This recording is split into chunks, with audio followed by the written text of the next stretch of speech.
ଯେତେବେଳେ ଚାହିଁବେ ସେ ନାରୀ ତୁମକୁ ଦବ। ମିଳନ ପାଇଁ ହାତ ଧରିକି ରୁମକୁ ଡାକିବ। କେବଳ 2ଟି ରସୁଣ କୁଲା ଆଉ ଛୁଞ୍ଚି ଆଣି ଏହି ବଶୀକରଣ କରିଦିଅନ୍ତୁ।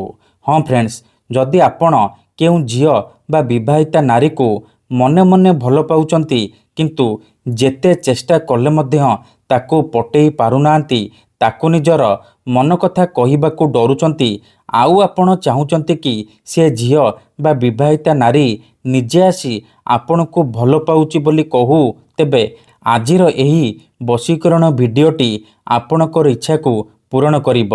କାରଣ ଆଜିର ଏହି ଭିଡ଼ିଓଟିରେ ମୁଁ ଆପଣଙ୍କୁ ଶିଖେଇବି ବିନା ମନ୍ତ୍ର ତନ୍ତ୍ରରେ କେବଳ 2ଟି ରସୁଣ କୁଲା ଆଉ ଗୋଟିଏ ଛୁଞ୍ଚିର ସାହାଯ୍ୟରେ ଝିଅ ପଟେଇବା ପାଇଁ ବଶୀକରଣ ବିଦ୍ୟା, ନାରୀ ମୋହିନୀ ବଶୀକରଣ ବିଦ୍ୟା, ଯାହାର ପ୍ରୟୋଗରେ ଆପଣ ସୁନ୍ଦରୀରୁ ସୁନ୍ଦରୀ ଝିଅ ବା ସୁନ୍ଦରୀ ପଡ଼ିଶା ଘର ଭାଉଜକୁ ଅତି ସହଜରେ ପଟେଇ ପାରିବେ।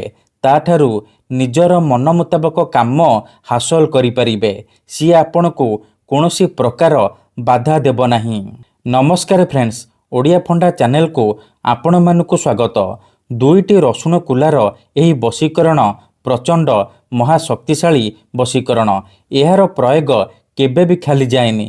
ଯିଏ ବି 2ଟି ରସୁଣ କୁଲାର ଏହି ବଶୀକରଣକୁ କରିଛି 100ରୁ 100% ସଫଳ ହେଇଛି। ଆଶା ଛାଡ଼ି ଦେଇଥିବା ଲୋକ ମଧ୍ୟ ନିଜ ପ୍ରେମକୁ ପାଇପାରିଛି।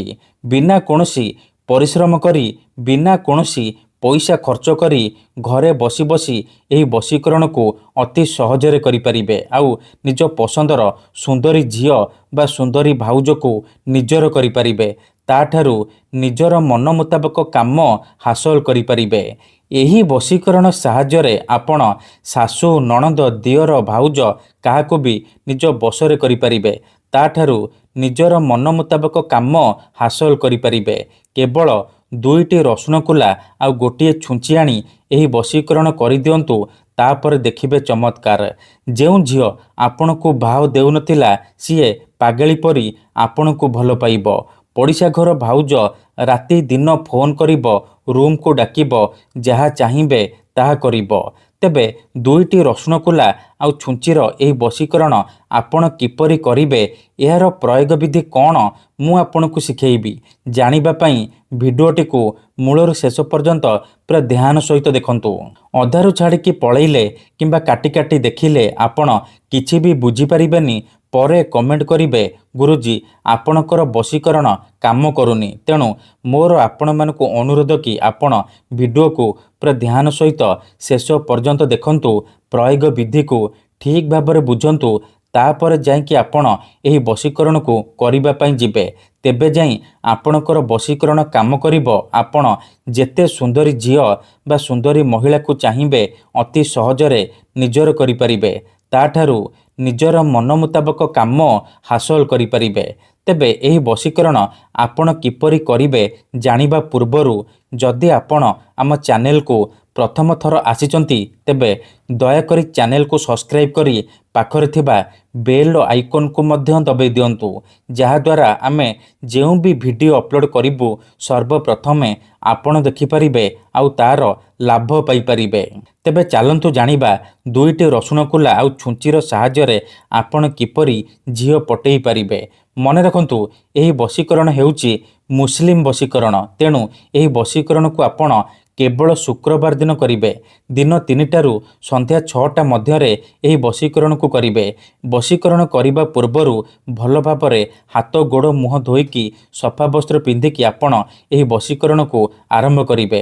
ପ୍ରଥମେ ଆପଣ କ'ଣ କରିବେ, 2ଟା ରସୁଣ କୁଲା ଆଉ ଗୋଟିଏ ଛୁଞ୍ଚି ଆଣିବେ। ତାପରେ କୌଣସି ଏକ ଜାଗାରେ ଦକ୍ଷିଣ ଦିଗକୁ ମୁହଁ କରିକି ବସି ପଡ଼ିବେ, ଯେଉଁଠାରେ ଆପଣଙ୍କୁ କେହି ଦେଖିବେନି କିମ୍ବା ଡାକିବେନି। ତାପରେ ଗୋଟିଏ ରସୁଣ କୁଲା ଏହିପରି ହାତରେ ଧରିବେ ଆଉ 3 ଥର ସେ ଝିଅର ନାମ କହିବେ। ତାପରେ ରସୁଣ କୁଲାରେ ଗୋଟିଏ ଥର ଫୁଙ୍କିଦେବେ।